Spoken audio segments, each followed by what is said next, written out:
வணக்கம் நண்பர்களே. So match 31 South Africa versus Nepal at Saint Vincent நடந்து முடிஞ்சிருச்சு. அண்ட் சவுத் ஆப்பிரிக்கா 1 ரன் வித்தியாசத்தில் வின் பண்ணிருக்காங்க. நான் பாத்துக்கோங்க, another low scoring thriller. But Nepal கையில இருந்த மேட்சை கோட்டை விட்டுட்டாங்க. இன்ஃபேக்ட் சோக் ஆயிட்டாங்க நாங்க சொல்ல முடியும். டாஸ் வின் பண்ணி போலிங் எடுத்தாங்க நேபாள். 115 தான் சவுத் ஆப்பிரிக்கா அடிச்சாங்க.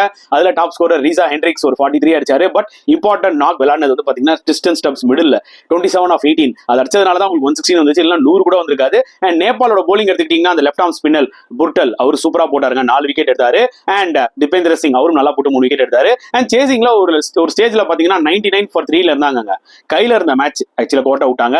ரன் பால் வந்துச்சு. லாஸ்ட் ஒரு 8 ரன்ஸ் இருந்துச்சு. இன்ஃபேக்ட் சோமல் காமிக்கு ஸ்ட்ரைக் கிடைச்சிருந்ததுன்னா டெஃபினட்டா அவர் வந்து பாத்தீங்கன்னா அடிச்சு முடிச்சிருப்பாரு. பட் அன்பார்ச்சுனேட்லி லாஸ்ட் ஒரு குல்ஷான் ஜா அவர் விளையாடினாரு. 2 balls 2 runs இருக்கும்போது ஒரு ரன்னாவது எடுத்துக்கணும். பட் 2 பாலுமே பீட்டன் ஆயிட்டாரு. அண்ட் அந்த ஒரு ரன் ஓடும் போது கூட ரொம்ப லெத்தர்ஜிக்கா ஓடுனதுனால ரன் அவுட் ஆயிட்டாரு. We have to give huge credit Ottniel Baartman last ஒரு சமயா போட்டாரு. அண்ட் ஷம்சி அவர் இந்த மேட்ச் ஆப்பர்ச்சுனிட்டி கிடைச்சது. அண்ட் அவர் தான் கேம் சேஞ்சருங்க. 3 விக்கெட் எடுத்தாரு பாத்தீங்களா. அவர் தான் மிகப்பெரிய டிஃபரன்ஸ் அந்த மேட்ச்ல.